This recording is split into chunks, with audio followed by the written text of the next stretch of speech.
Welcome back into another live edition of the North Star Takes podcast featuring our good friend Jackson LaFave, who was at that debacle of a game today at US Bank Stadium. Certainly just an extremely ugly win by the Vikings. Just there's really nothing good to come of it, honestly. I mean, you can say it's great that they won the game and Kirk Cousins led a game-winning drive and Greg Joseph nailed a kick that could have possibly saved Mike Zimmer's job. Like, all this crazy stuff that happened today. But for me, the bottom line is once again, this team just isn't very good. And Zimmer keeps saying they're good, and he's happy with the way things have been going, especially with the defense. Detroit's running attack was kind of gashing our defense once again today. There's all sorts of issues. The offense in the second half is completely inept. So I guess we'll start with Jackson since he was at the game. I mean, what were your observations when you were there, and were fans restless, stuff like that? I mean, where do we even begin with this? I mean, this complete meltdown by this team. Yeah, first of all, I mean, anytime I'm at US Bank, it's awesome, And I got some free tickets with my buddy Caden, so shout out Caden for Nice. that. It was fun, but yeah, I think fans are a little bit restless. I think I don't know if it just didn't seem quite as loud as it normally is. I think fans are kind of fed up with the charade, Mhm. and it was weird. So they started out by kind of airing it out to Justin Jefferson a lot, and I was Yeah. pleased, And although drives were kind of stalling, so we kicked some field goals and stuff, but overall, I was like, okay, this is okay. But I mean, then just a roller coaster of a game, and then towards the end, I was almost praying for a loss, and like it was just a roller coaster of a game, and it just overall this game just proves that this team is not that good, and Mhm. and is certainly not going to go to the Super Bowl. Yeah, Roberto, what were your thoughts watching the game today? Yeah, that's about as ugly as it gets, but at the same time, it's at the end of the day, it's what end results, and it's a win for what that's worth. I know if they continue to play like this week in and week out, they're going to lose a lot of football games this year, so it has to get much better. But at the same time, I mean, I was clamoring last week for just finding ways to win. You can win ugly, whatever it takes. Just get the win at the end of the day, and especially in that Cleveland game last week that just ticked me off that we just couldn't do it at the end.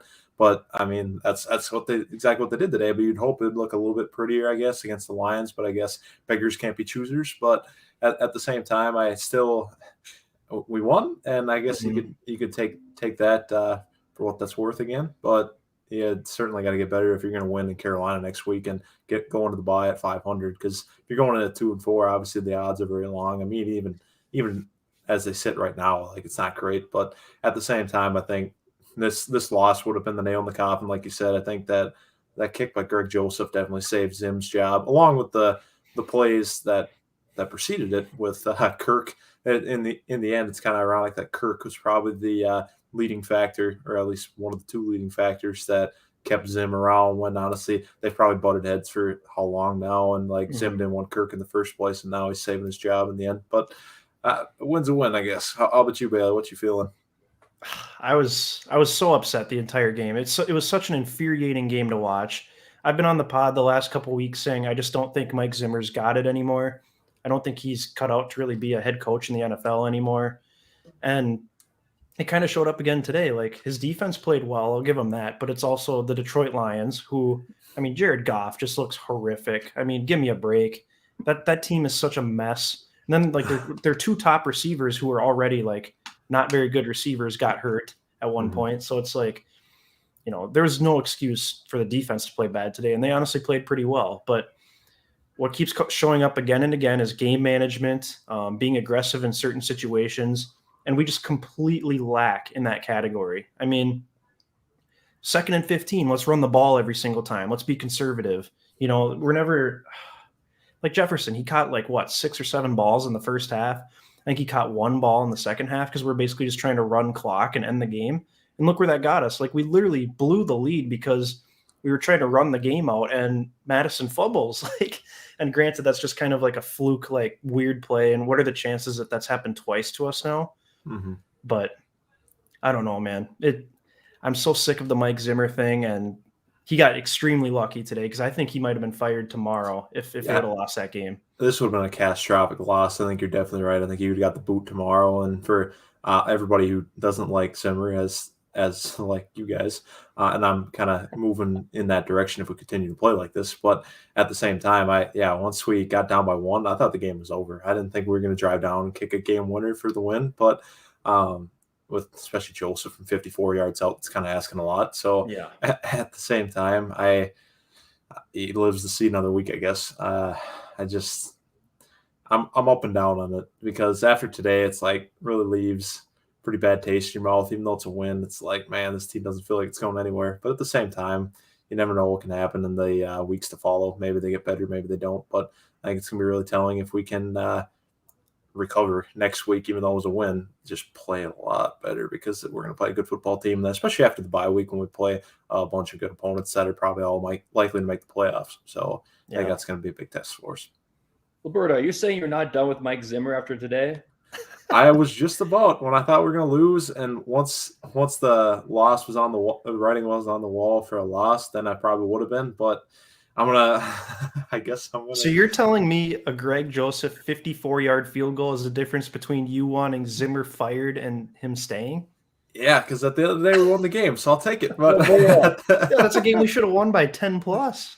It is, but I mean, at the end of the day, I'm not gonna worry about it. A win's a win. I was clamoring for it last week, so I can't go back on that. I'll take an ugly win, and we'll just give him another chance next week. Yeah, I don't know, man. Go ahead.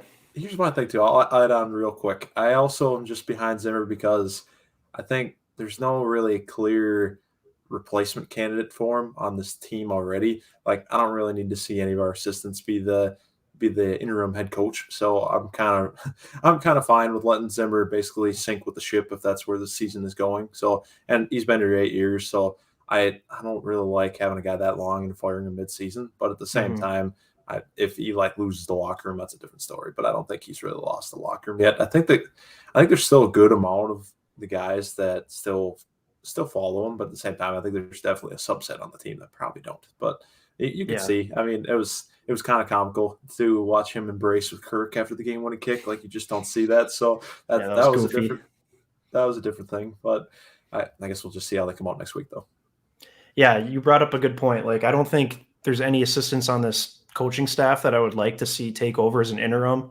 Like, we had previously talked about, like, oh, maybe you could throw Clint in there, but he's he's so young and inexperienced. Like, I'm questioning if he can even be an offensive coordinator in this league. I mean, today was horrible.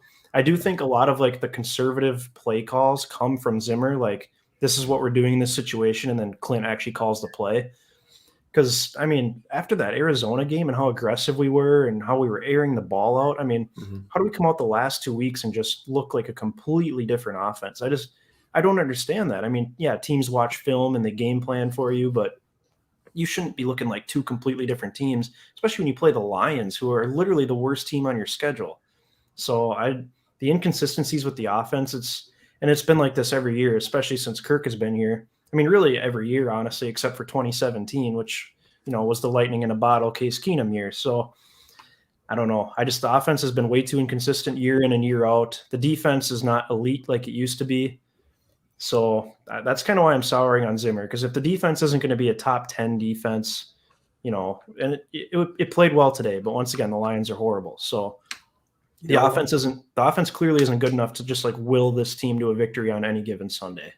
Yeah, absolutely. And I think part of that, I think the offense, when they had success today, I would say, and this is going to be my next talking point, I wanted to hear you guys' thoughts on this one. I feel like I know where this is going to go, and obviously I feel like it's an obvious answer at the same time. But I thought our offense played better when Christian Darrisaw was on the field for his first offensive snaps in his NFL career. And then I don't know what was the story behind him and Rashad Hill basically flip-flopping back and forth. Like, what is that? Yeah, I saw apparently Zimmer said after the game today that was their plan going into the game. But after seeing how bad Rashad Hill was during the game against Detroit, who their best pass rusher is Trey Flowers, who is okay. I mean, he's not great. He's getting steamrolled by Trey Flowers, looking like he's making him look like Myles Garrett. Like, it's ridiculous, man. So yeah, I was all for just leaving Darrisaw in there, and I thought, I mean, it makes sense going into the game. Like, okay, yeah, we'll rotate him in every now and then, see how he does. But he was clearly way better than Rashad Hill was today. And that's why it was so frustrating. I think I was looking, on Twitter throughout the game, all the beat writers and people that are at the stadium covering the game, they're like, I don't understand why Rashad Hill is back in the game right now. Like, it's not making any sense. So, I mean, I think you can probably feel good about how well Darisaw played. I mean, it's against a defense that's not extremely good, but I mean, at least he wasn't getting blown up like Rashad Hill was. Let's just put it that way. So, True. What were your thoughts on that, Jackson? Yeah, Jackson, thoughts. Well, yeah, this is just another example of why Zimmer is just, out of his league. He's cooked. I mean, what's the deal with Zimmer and rookies? It's ridiculous. Yeah, I don't get if that. you're going to ease a guy, against the Lions, it's a perfect game to ease a guy in. Mm-hmm. And you're not even going to start Darisaw. And, he's better than Rashad Hill. It's hard not to be. Yeah. And, just the flip-flopping nature. I feel like it's bad coaching. And it just goes to show you again, it's just another example of Zimmer hating rookies. And that's another reason why I just think we can't afford to have Zimmer as our coach next year, because just the past, looking back at the past, seeing the lack of development of all these guys. And I think it just by not playing guys early on in their careers, I think it stunts their growth, and it prevents them from developing. And Mm-hmm. look at the defense. There's no young guys on this defense that have developed under Zimmer in recent years. Correct. It's terrible. So, and really the only reason why you have Zimmer on your team is to have an elite defense, because that having Zimmer on your defense, you're going to get the conservative play calling, and it's going to prevent your offense from reaching its potential, because you have Zimmer's philosophy. Yep. However, you can live with that if you have a top 3 defense. But when you don't have a top 3 defense, then what's the point? You're stuck in the middle. Exactly. So this whole that whole Darisaw charade today is just another example of just why Zimmer needs to be gone. It's coaching malpractice. And when you get into the second quarter and you see that Darisaw is at least holding up and Rashad Hill's getting worked and Kirk is getting nailed, it's killing drives.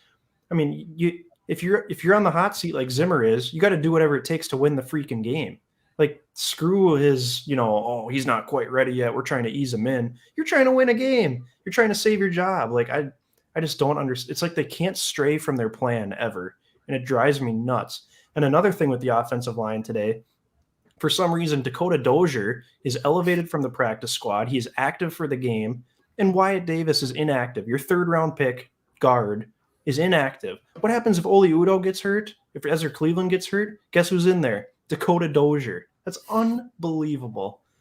Oh my goodness, I know. Don't get me started. And it just the Vikings, both sides of the ball, on the O line and the D line. Should the Zimmer team be gritty and tough? Shouldn't that be a strength on a Zimmer team? It's our weakness. So. This team is soft. The strength of this team are like the skill position players and the flashy guys. Right. On a Zimmer team, it's weird. Yeah, that's a good point, actually. I haven't really thought about it that way until now. Yeah, it is a little weird because, like you said, I really like the point that you brought up, Jackson, that I feel any team, you should be elite at something if you're going to be a contender, really. And we're not, I wouldn't say we're elite at either. And we're probably more elite, obviously, on offense, like you mentioned, with the skill position players than we are on defense. And that can't happen when you have a defensive-minded head coach. Like, I feel like whatever side your head coach leans, like, you should be really good at that. And you can kind of understand if the other side could be a liability at points just because that's not really their specialty. But at the same time, you got to be able to be a head coach that can take a step back and really make sure everything's running well. But at the same time, if you have anything to fall back on, it should be whatever you came up through the ranks in. Like for Zimmer, it's coaching defense, and our defense should be really good. And it's kind of weird, like you wouldn't think it, but I think we'll probably be top 10 after this week plays out and points allowed, which is kind of weird. But still, it doesn't look pretty by any means. We're still giving up a bunch of rushing yards and just yards in general. But I guess hopefully as every week goes on, this defense gets a little bit better, and it kind of seems like we're moving in that direction. But at the same time, there's only so much you can take away from a win against the Lions. I mean, the lowly Lions, they're really bad, so this is going to be about as bad as it gets on the schedule. So you certainly got to keep getting better, especially next week with a new improved offense from Carolina with Sam Darnold reviving his career. And maybe a potential future Vikings head coach calling the plays over there. Oh, I like where you're going with that. Yeah, I think Carolina lost to Philly today, I believe. So they've lost 2 games in a row now, and I know Jackson's thought all along that Carolina's frauds, but that's definitely a gettable game next week. Yeah, absolutely. I don't think Carolina is that good. I think they're kind of in the Denver, boat. Those teams that played a bunch of bad teams early on and got a couple wins. I don't think they're that good. I mean, they might be like a 500 ball club, though. I mean, they're not. When we're on the road, like this is an easy. Like if we don't show up, we're losing this game. Yep. Yeah, 100%. If we play like we did today, we are 100% losing. So, but we'll see. I mean, we could be 3-3 at the bye still, but this game this season is really just kind of playing out like last year almost. It really is. Yeah, it's so bad, and I mean maybe we didn't have quite the disastrous like 1-5 start like we did last year, but I mean, but our schedule is a lot harder though this year, especially towards the back than it was last year. So it's shaping up for a perfect like 8-9, 7-10 type season. Yeah, I agree with you 100%. And that's just, it's not going to get it done. You're not going to make the playoffs if you win 8 games or 7 games. And even if you do, you're going to get destroyed in the first round. So Green Bay wins a lucky game today. They're 4-1 now. So they're still 2 games ahead of you. I mean, they basically have the same schedule we do. So that's encouraging. But, you're basically going to have to beat them twice, I think, to win the division at this point. That's kind of the way it's looking. I don't know. I would say let's see how we're playing at the end. If we're still in the hunt, whether that be the division or just playoffs in general, if we peak at the right time, I think we can win some playoff games with this roster. It's just we're pretty far from that right now. So obviously that's pretty hard to see. But at the same time, I still feel like things could come together for us. And I feel like it would definitely take some improvement. Hopefully there's some transformation over the bye week that kind of everybody can reset. And hopefully we can move forward with our best players possible. For instance, like Darrisaw playing left tackle all the time. Like we don't need Rashad Hill anymore. That guy shouldn't be playing. Mm-hmm. And then hopefully, I mean, to honestly our luck to this point, like I don't think we've gotten lucky with a lot of things to this point. But I would say probably the injuries. I don't think we've had too many terrible injuries in my opinion. Like obviously Barr just came back today. But outside of that, Dalvin's been a little bit banged up, but I can't really think of anything that's been like significant. But, other than Irv Smith, which I mean, it'd be great to have him, but I personally don't think we really need him. Like, so both Ben Ellefson and Herndon today were horrible. I mean, they're horrible players. Ben Ellefson can block, that's about it. But those guys were terrible today, so we don't really have a second tight end option. But Conklin's pretty dang good, honestly. Like, he can play. He made another really nice catch today along the sideline. So I've been impressed with him. But, other than that, like Irv Smith's really the only major injury. So, they've gotten lucky so far with the injury bug. Dalvin's had to miss a couple games, which hasn't been the end of the world. They've won both of them. So against 2 horrible defenses that Madison was able to gash. So I'm not too concerned about the Dalvin injury. Honestly, I'll be curious if he plays at all next week. It'd be nice, honestly, to rest him through the bye, kind of like they did last year. And then he came back out healthy after the bye, but I don't know if they're going to do that. Yeah, when he missed that game right before the bye week last year, though, that was a disaster. That was probably the worst game of the season. We lost that game against Atlanta at home. That was right from the jump. Kirk threw a pick on pass 1, and then it was over right from that point. Yeah, that's a good point. Another thing that drove me nuts today was the end of the first half. Oh my gosh! Did the Lions Did the Lions kick a field goal or something? I can't remember. And then we got the ball back with 40 seconds left. Or was it a punt? I can't remember. I want to say it was a punt. Okay. Either way, we get the ball back with 40 seconds, and we just run the ball. And so the clock's running down. You don't even need to run 2 plays. Like, if you just want to go into the half, you just run the ball once. For sure. No. So that alone, they give up on the half. They don't even try to run down and score, which it could have screwed them, honestly, later in the game when the Lions went up by 1. Exactly. And so they don't try to score. And then for some reason, they run a second play with 10 seconds left, and Madison gets nailed. Yeah, that was unnecessary. What are you guys doing? There's zero thought going on there. And that's honestly probably on Kubiak. Okay, we only need to run 1 play here. Let's run out the clock. There's why are you even getting a play into Kirk to run a second play?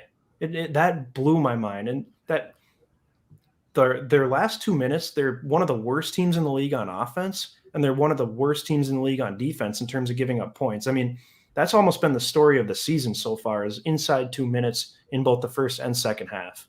Yeah, not good situational football. That obviously has to get better. And I was actually really curious about that, Jackson. I think I could hear a little bit on TV, but what was the crowd reaction like when the Vikings just sat on the ball there at the end of the first half and just didn't do anything after even calling timeouts when the Lions had the ball just to preserve time? Oh yeah, I mean, US Bank was raining booze for sure. I mean, I was joining in, gladly, Yeah, yeah, we had 2 timeouts left. It was terrible, and yeah, even to your point, Bailey, even if you want to run the ball, you can only have to run it once, and then you go to the locker room. Yeah, It makes me think like, what does Clint have Madison on his fancy team or something? Or, like this, I mean, that's kind of like a move you do on Madden, where you just try to do it like a hurry up, just try to pat the stats on your guy on Madden. Mm-hmm. Like, what are we doing? Is this Madden? I don't know. It was stupid. This team, it just, again, it seems like there's not a lot of thought process going on sometimes, but overall, just way too conservative. And I think even when you kind of play the conservative, like nature of the Vikings, trying not to lose rather than playing to win, I think stuff like the end of the game situations, fumbling the ball and stuff, I think that happens more so when you're playing conservative ball rather than playing to win. I think if you're playing to win, I think you actually, I don't know, I feel it's almost better. Like you're probably not gonna fumble the ball or anything like that, because you're kind of in a rhythm. And you're playing like more crisp ball, and you're not just playing so concerned and scared. Yeah. I just think that that conservative nature of Zimmer almost like opens up for more opportunities to, lose the game. So I think it's counterproductive. I think there's something to be said about that. Like if you're not going all out 100%, that's when mistakes can happen. Like Madison, he probably wasn't holding onto the ball the tightest because he's just like, oh, I'm just going to kind of run into this pile and fall down. Well, he fumbles the ball at the end of the game on a play that should have just been an easy, just run the ball, run some clock down. Lions get the ball back with like a minute left, and then they have to go all the way down the field. So yeah, I think that's where a disaster can strike, is kind of when you're not, 100% focused because you're not going 100% all out.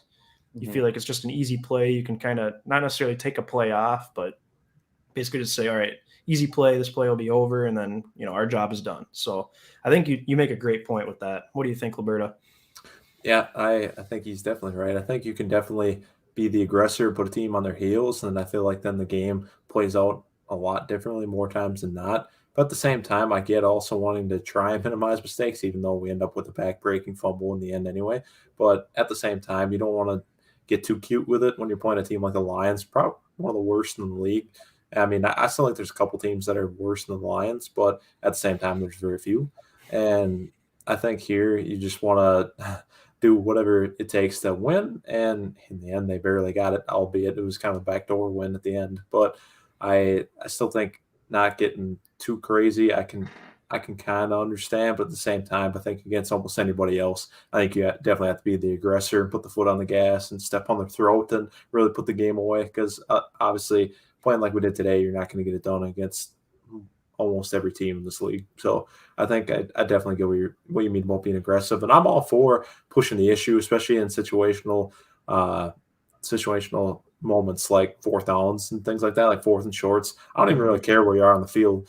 The only time I probably wouldn't is probably inside your own 30 of your own territory. Outside of that, I'm probably going for almost every 4th and 2 or shorter. Like I feel like that's just a prime opportunity to gain some leverage and really just keep a drive going. And truthfully, I mean, the analytics would favor that too, as far as percentages go and your probability to win the game with getting the first down or not, or just punting. And I think we definitely got to lean into that more, be aggressive on 4th downs, just be cleaner in 2-minute situations too, like we were talking about before. I think that also plays quite a bit into if you're going to win a lot of games or not, and just being good when it counts the most, really. Albeit, obviously, every drive, every point counts the same, but still, it's just when all the chips are on the table, you want your team to rise up to the occasion. Yeah, and I think to your point there, I don't see that changing with as long as Zim is here, because I don't think he's like an attention to detail kind of coach. I don't think the team focuses on all the little things. Clearly, he doesn't focus on all the little game management things. So, and plus, he's a guy. Zim's a coach that honestly wants to minimize the offense as much as possible. He just wants to get enough out of them. He doesn't want to maximize them. Whatever. It's basically just getting the bare minimum to win the game. And I feel like that's probably not the right approach, especially this day and age. And I just think that we can. Obviously, this offense is better than our defense at this point. Albeit these last couple games, it's looked pretty rough. But at the same time, as far as talent goes, this offense is in a lot better spot. And I feel like Zim's just got to be more trusting in his offense. And he's all about like minimizing turnovers, which is good. But at the same time, I think he also can push the issue and probably create more wins than you'd think as far as just offensively really taking your shots, and especially in timely situations.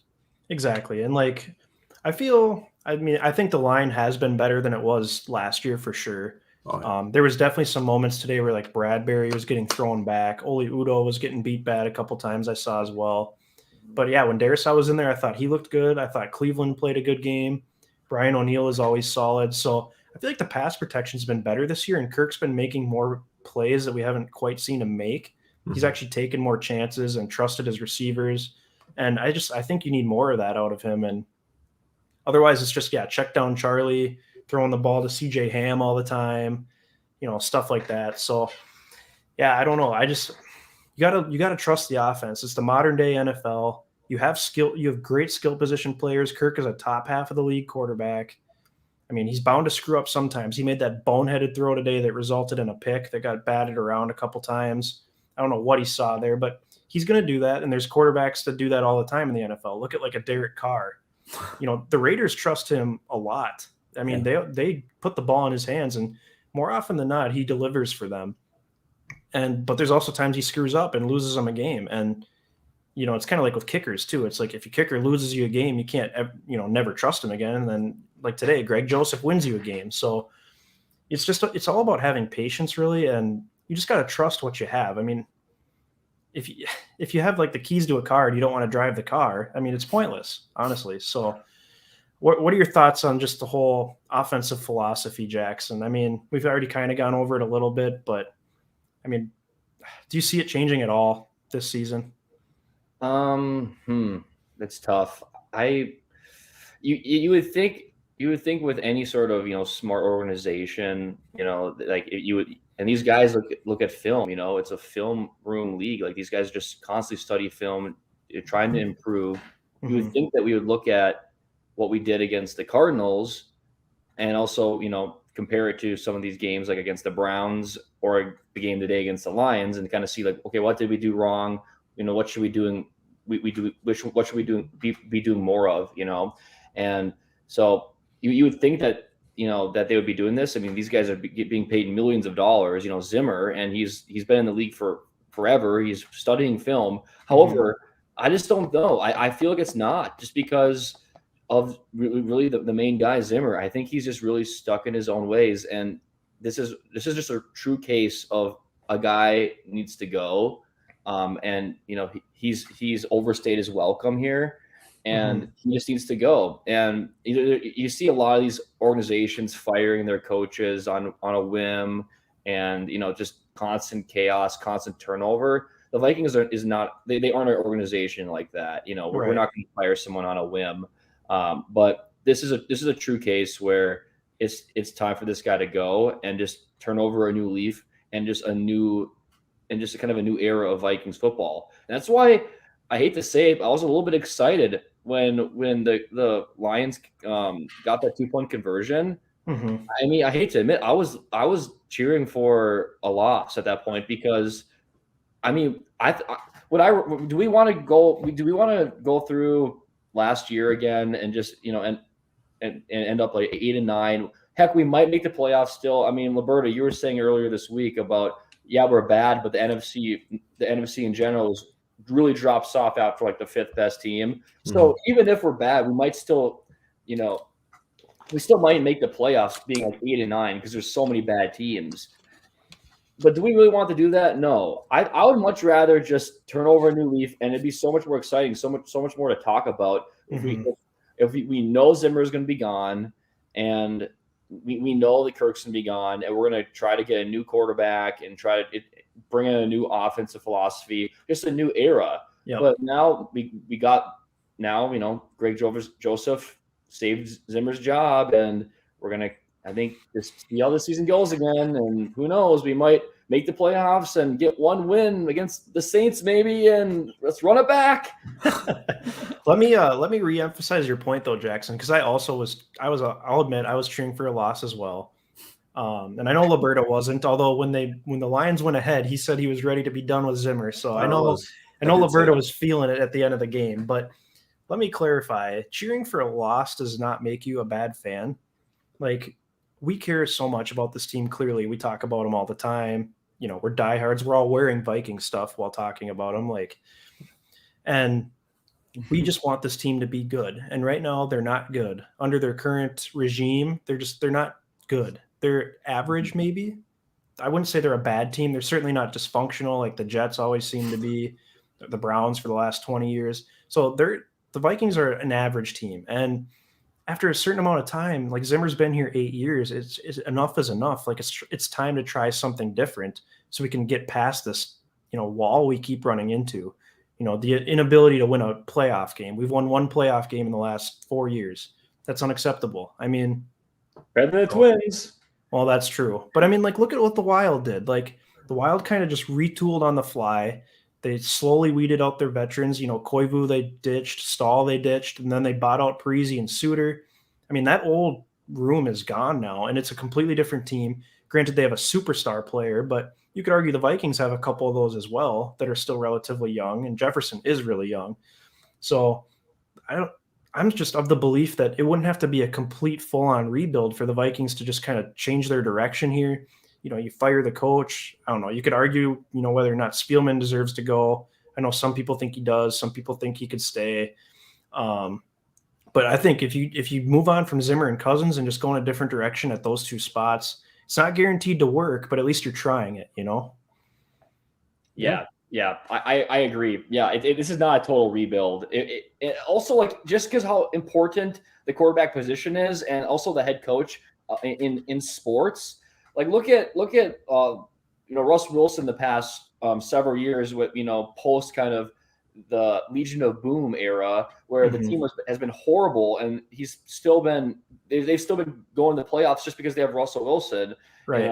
And other teams, like the Packers have had a horrible defense for a long time, and they have had hardly any offensive weapons, and the Packers still have won the NFC North they a bunch of times, and they still go to the playoffs.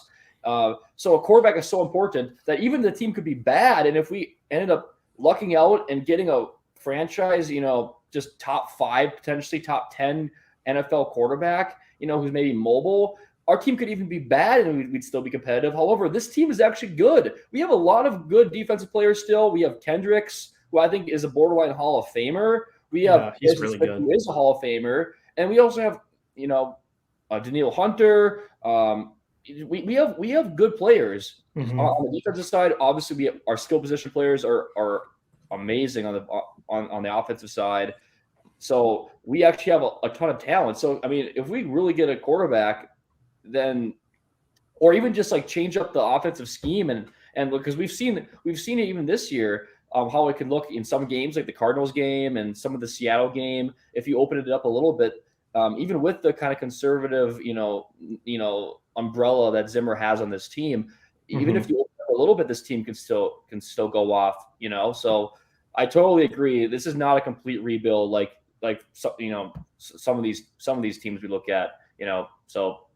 So yeah, I think that's why we gotta flip over a new leaf, fire Zim, move on from Kirk, and it's still promising, I think. Yeah, I agree with you. I mean, granted, it could completely flop, and the next quarterback could be horrible. The next coach could be an idiot. I don't know. I mean, it all could crumble. It is the Vikings, but I mean, Zimmer I look at as like a stepping stone coach, and he probably should have been maybe a 4 or 5 year coach. He stabilized the organization. It was in a horrible place after Leslie Frazier was fired. They had a bunch of guys getting arrested. The defense was terrible. We had Christian Ponder. It was an offense that revolved around Adrian Peterson, who could only run the ball. And I mean, they were just in a horrible spot. And Zimmer came in, he stabilized the organization. They got some good character guys in here, a lot of, fan favorite players over the last several years. But you can just kind of see it's starting to wear off. I mean, they had the Diggs thing blow up in their face a couple of years ago. This year, it's looking like Bashad Breeland's, not a very good guy. I mean, he's a horrible player, and now he's tweeting, going after fans on Twitter. And Jeff Gladney, the whole offseason thing, they had to cut a first-round pick after 1 year. Like, things are kind of starting to slip, it looks like. So, I don't know. I'm kind of with Jackson. I think it's time. It's probably been time. And I was willing to give Zimmer the benefit of the doubt this year because I just thought, last year, all these injuries, just weird stuff happening, COVID year. They still finished 7-9. Like, yeah, it was frustrating to watch, but they had a good end of the season, and you kind of get fooled. You get the Cousins / Zimmer trap, and it's like they always pull you back in, and it's like how it's going to end, but they always pull you back in. So, I guess where do you stand on that, Roberta? Yeah, I am pretty sick of the mediocrity and landing somewhere between 7 and 10 wins. I am done with that. I'm rooting for wins right now because I still, for one, think it's pretty early in the season, and for two, I think it's either we're getting in the playoffs or we're just going to barely miss them and end up at like 7, 8, 9 wins, whatever it might be, and we're just going to barely miss playoffs. Our draft picks still be garbage. So at that point, I'm like, I'd much rather have the playoffs than at least it makes the playoffs more entertaining for me, to be honest. But on the other hand, I would definitely say if I knew like you could guarantee me we're going to win like 4 games or something, I'd probably sign up for that actually. But I just know that like that's not probably a reality with this team. So I'm kind of out on that for now, at least. Maybe come back to me in a few weeks and when we have some more, if we have some more bad performances against some good teams that are going to make the playoffs. So I don't know. For now, yeah, I'm definitely rooting for wins, and I definitely see the thought process towards wanting to tank because that's how you get some really elite players because that's where percentages favor you to take these franchise guys is at the top of the draft. So you're just giving yourself better chances, and at the same time, it's just let's get in the playoffs or let's just nosedive. Like I don't want that crap in between. But like you said, feels like where we're falling these last few years. Every year with Kirk, really. I mean, we went from 8 wins to 10 wins to 7 wins, and now feels like we might be trending in that direction again. So I just want to get in the playoffs because, I mean, from a fan perspective, I just think it's more entertaining when the Vikings are in the playoffs. Makes the football playoffs more fun for sure, all of us, yeah. I think. But at the same time, it's just coming up just short of them. That'd be really annoying because I know that put us squarely like 8 wins or something and like, I don't know, the 15th, 16th draft pick or something. It's like we're not really getting that great of a pick, but we're also not in the playoffs either. And I'm afraid of falling right on that bubble again.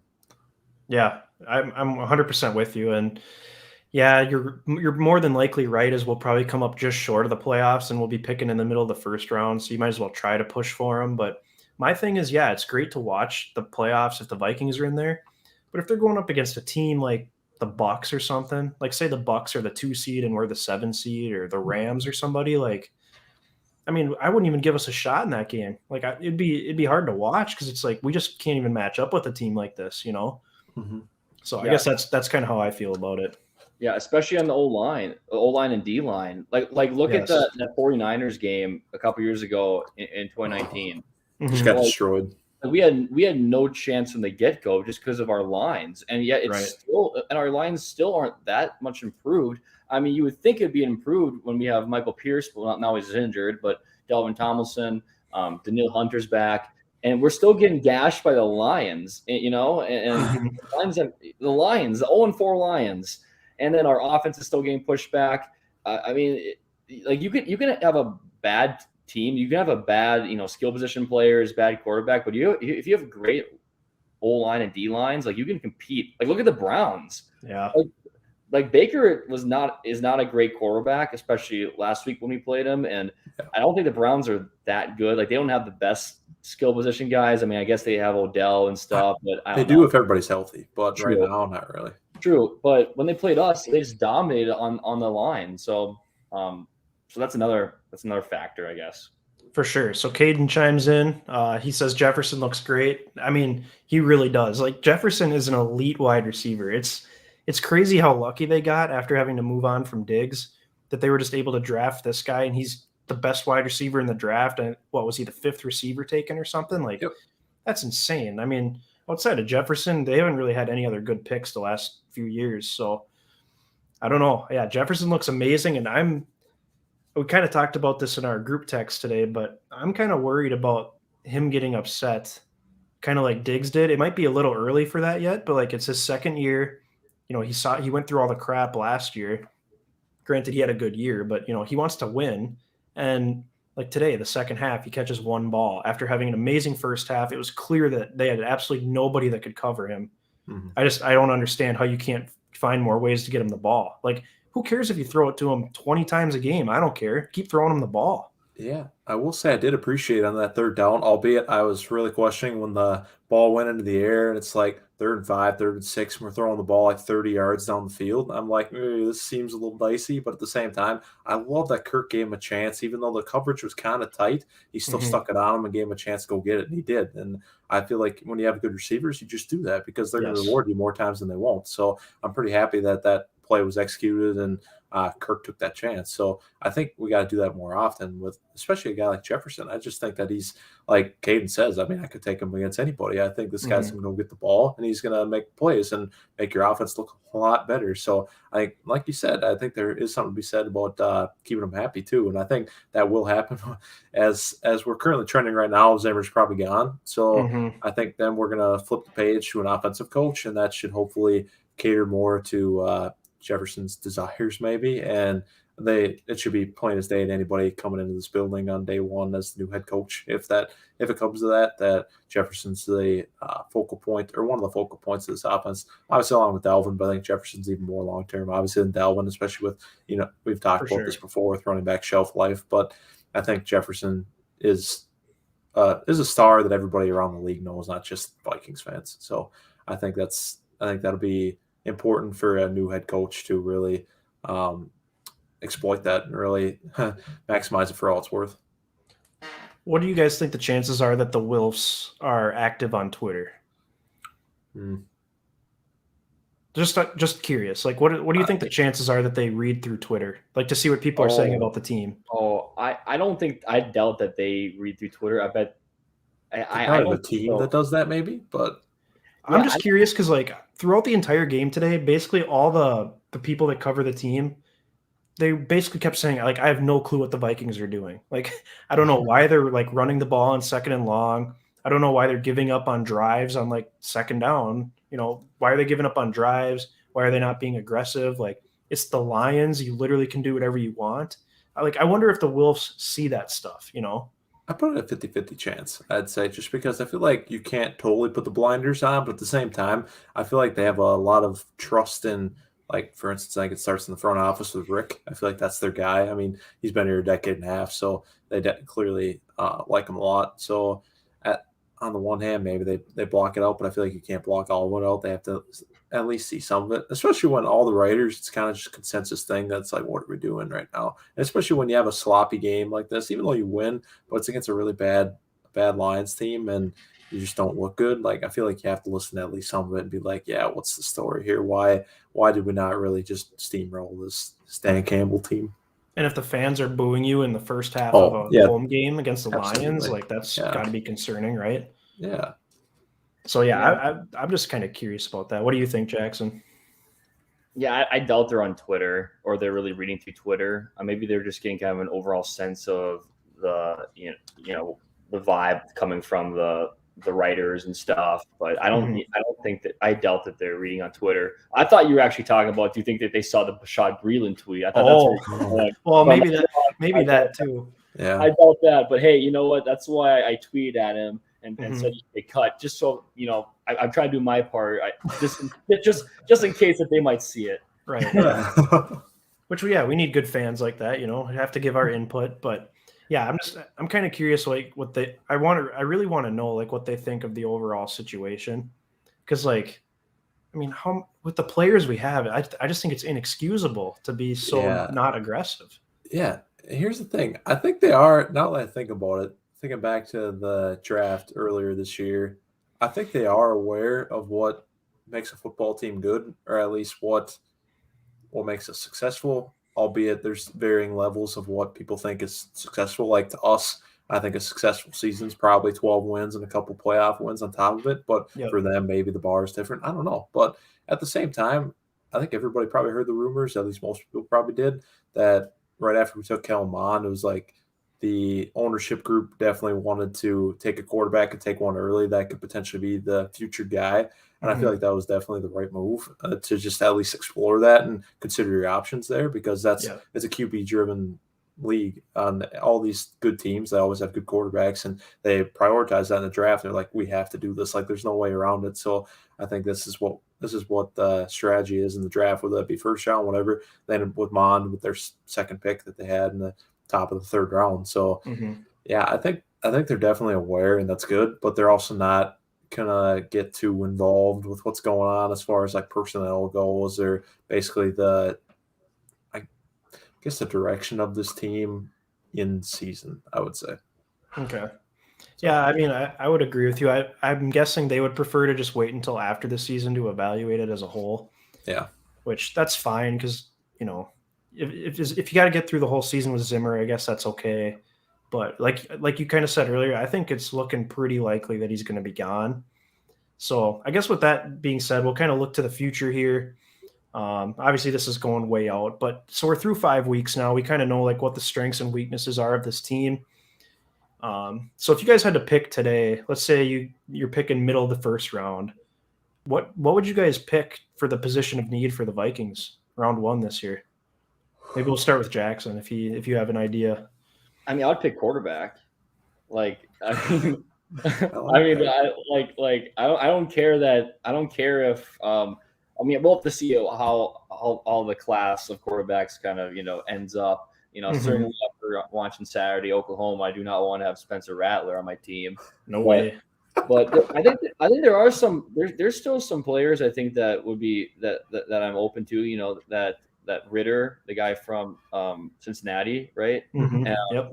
Him, there's the guy from Liberty. There's a few guys, and I think I do not think that Kellen Mond is our guy.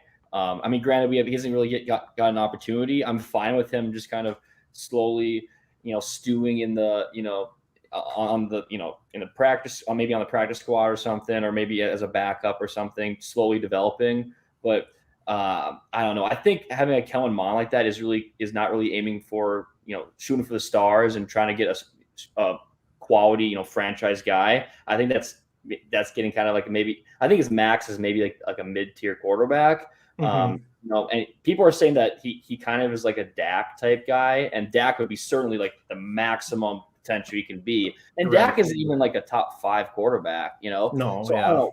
That's why it's like I don't know. We talked about how this team has talent, and we do have players.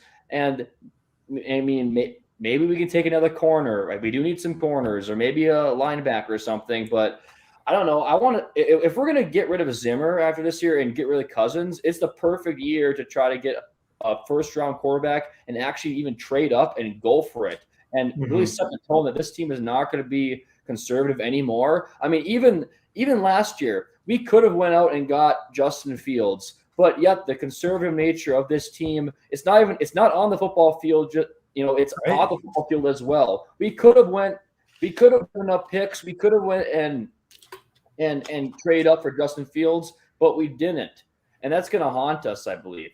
And so I think why not this year? This is the perfect year in the offseason to go out and get your quarterback. I don't care if it's maybe not the best draft on paper. I mean, the people say that all the time. I mean, like let's wait until April and see how it is. Like, there's always players that come up, but I mean, I don't know. I want a quarterback, because anything else is just, if you're gonna get another corner, like what? Are we just gonna just keep the charade going? No. Yeah, no, I completely agree with you. What do you think, Liberta? I know you're kind of a Kellen Mond believer. Yeah, I'm still in on Kellen Mond. I think obviously there's a lot to be determined. I think he hasn't proven anything yet, obviously. But I wouldn't mind the idea of going into next season with him. First of all, I'd like to trade Kirk in the offseason and see what you can get for him. And then I'd probably want to roll with Mond, and then probably a bridge quarterback somewhere out there, some veteran we could bring in to compete. And I think I think that's why I want to play next year, just to really see if Mon's the guy or not. I want to give him at least a fair chance because, I mean, albeit it's not a first round pick, I still think he was like 66th overall. I feel like that's kind of significant, and I think he still has all the arm talent. He's got the mobility. I think he's a guy that's worth giving a shot to, but at the same time, it's very enticing to consider taking a quarterback in the first round as well. But I'd probably lean more towards the direction of, I'm going to say an edge rusher right now, Okay. actually.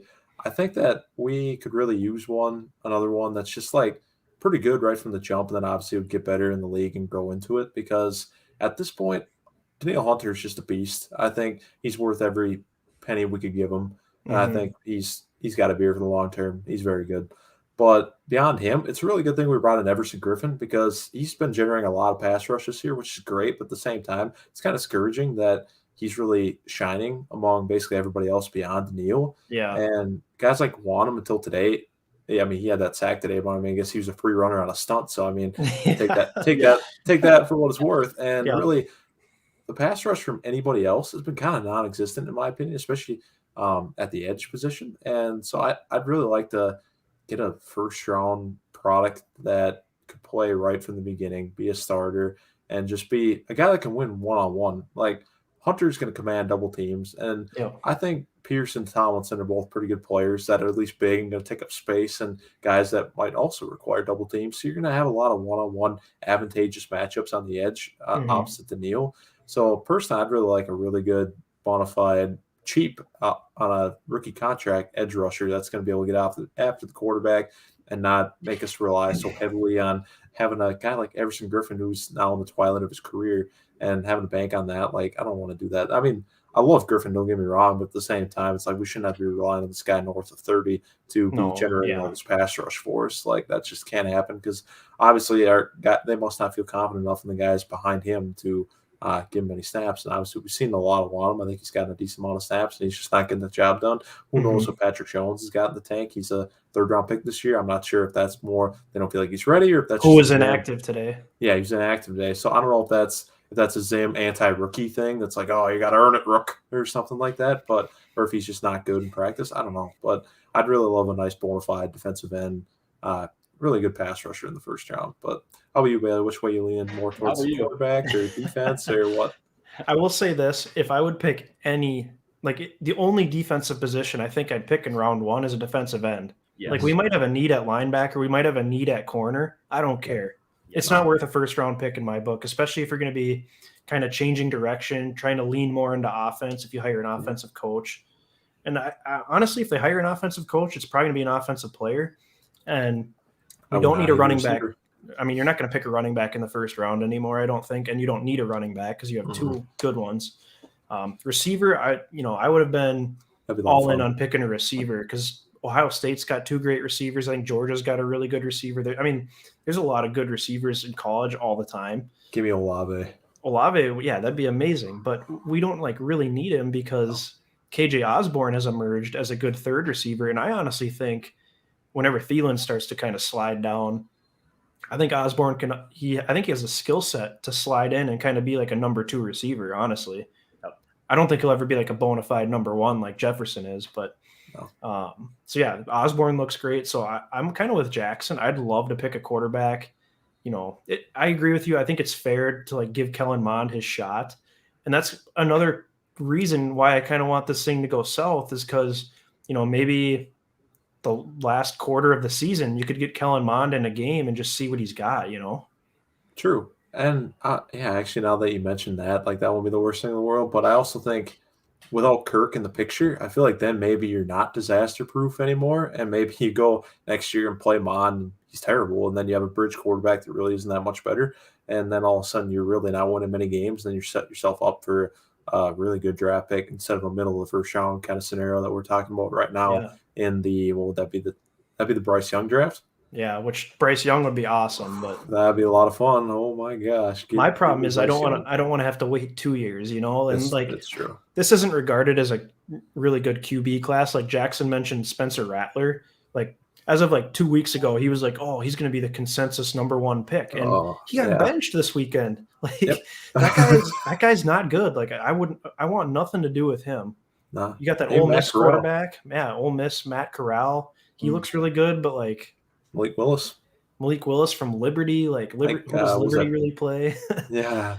Pickett from Pittsburgh. Pittsburgh. Yep. I I saw don't his I stock's rising.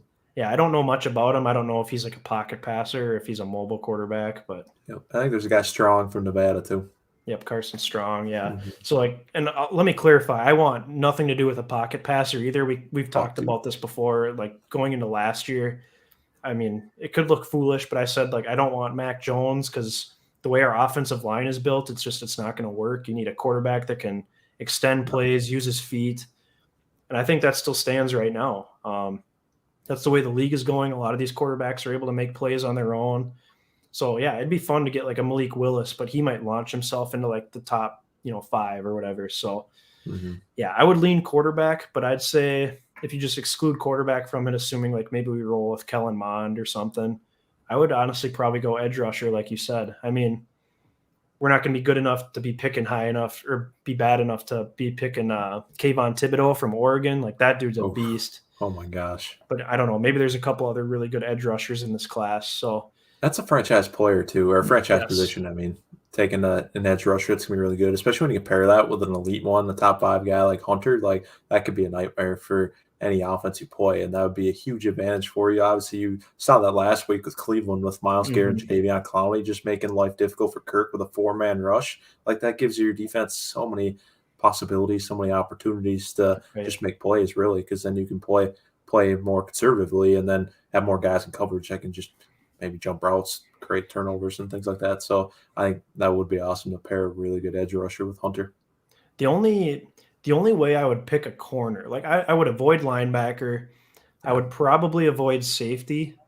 Let's see Kyle Hamilton, but I think he's like, going to go too high too. That Kyle Hamilton's for sure going to be a stud, and like having him and Harrison Smith next to each other would be incredible. But I would only pick a corner if you're picking in the teens, and he's like a guaranteed shutdown corner, like a Patrick Surtain from this last draft, Or like a few years ago, the Packers took Jair Alexander in the teens. Right. Yeah. So that's really the only way I would pick a corner, I think. But yeah, the defensive line needs to be better, and I guess we got to kind of see how the offensive line plays out. But if you're trying to replace like your center, you're not picking a center in the first round. Like go get that in free agency. So I'm guessing, I don't know.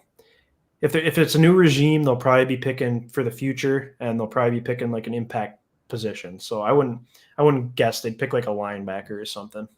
No, I don't think so either. So I guess before we wrap up here, do you guys have any final thoughts on either the game today or just the team in general? Maybe we'll start with Jackson. Final thoughts are it's kind of surprising that we ended up getting a win. However, I'm more down on the Vikings than I was before this game. It's kind of crazy, but I am too. Yeah, that was one of the worst games I've watched the Vikings play in quite a while. I mean, obviously the Bengals game, the first half of the Bengals game was bad. It was filled with penalties and stuff, but I think just across the board, just overall, it didn't seem like that this team showed up to play. It seemed like we were kind of going through the motions. We were really careful with everything. We weren't playing to win, and I think this game truly just proves, I think, Zimmer, no matter what, is gone. Even if we make the playoffs, I think he's done. And I don't know. There's part of me is a little bit excited. Part of me is a little bit like, man, I have to watch this team another year of just kind of the same old boring football. But I think it's closing in on a new era soon of finally just get some exciting football again. This Kirk Cousins era has been boring football, and I'm done with it. And bring on a new era. Amen. I love it. All right, Liberta. That's fair. I can definitely get behind that. I feel like it always brings in some excitement in the organization when you get a new head coach. I feel like there's just a new energy there that gets everybody fired up, and maybe that's what the Vikings need with the way they played today and if this continues. But at the same time, I think walking away from this game, I guess I'd say a win's a win. But at the same time, I'm concerned that the problems we've identified in the last few weeks in these first 4 games before today are still a thing. Our run defense still isn't very good. And then offensively, we look stagnant today like we did last week. Only, 1 touchdown drive. So that's unacceptable. And it just feels like the same old stuff. And they keep saying in these press conferences, like, oh, we're just going to have to go back to work and go in and fix it. But it's like I these hate problems aren't that. getting fixed right now. So when are they going to get fixed? This doesn't feel like a midseason thing anymore. Everybody's saying like, oh, this is something that can be corrected. But at this point, I'm starting to question that and be like, can it though? And Mhm. I am really curious to see how we come out and play against a good team again next week. If we really respond from this one and kind of build some momentum after a win, or if we just continue the same whole really mediocre play, if that, and just lose on the road like we've done in these other road games we played to this point. So it's just like Jackson said, it's hard to know how to feel. It's kind of uneven, and I think that there's probably a lot of different takeaways you could have from this game. I mean, there's a lot to unpack, but I guess at the end of the day, we won. We're 2-3. We're still in it, and I'll leave it at that. Yeah, I kind of agree with Jackson. Like it feels like it's a wasted season once again.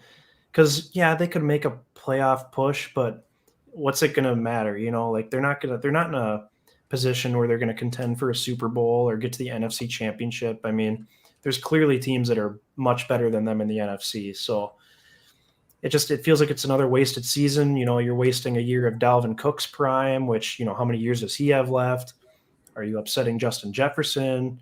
Adam Thielen's not getting any younger. Danielle Hunter needs a contract, so like, is he going to even be back? So it feels like you're really wasting a lot of these guys' years, and I think that's the most frustrating part of it as a fan who, follows the team very closely. Likes a lot of the players. It's just like, why? It seems like on paper we're so good, but what is the issue? And that's where it comes back to coaching for me because I mean, I can't really think of anybody that's like truly washed up. Like Patrick Peterson doesn't look as good as he used to, but I still think he's pretty decent. I mean, Yeah.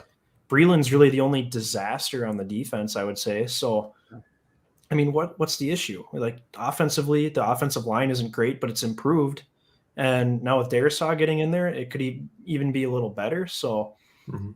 for me, it comes all the way down to coaching because the team is clearly improved from last year, and yet we're basically sitting in the same spot through 5 weeks. So yeah, I guess that's the disappointing thing for me. And I don't know, maybe they can have a convincing win next week and get into the bye at 500. I don't know, but that's why we watch, I guess, right, We'll be boys? watching though. You can Oh yeah, guarantee that. 100%. That's why we tune in on Sundays. Absolutely. So, and we'll be doing another one of these next week as well after next week's game. So if you're tuning in and you haven't hit that subscribe button yet, please do so. That would be fantastic. And hit the like button as well. And be sure to reach out to all your Vikings friends, Vikings fan friends. They can give us a subscribe too. That would be fantastic.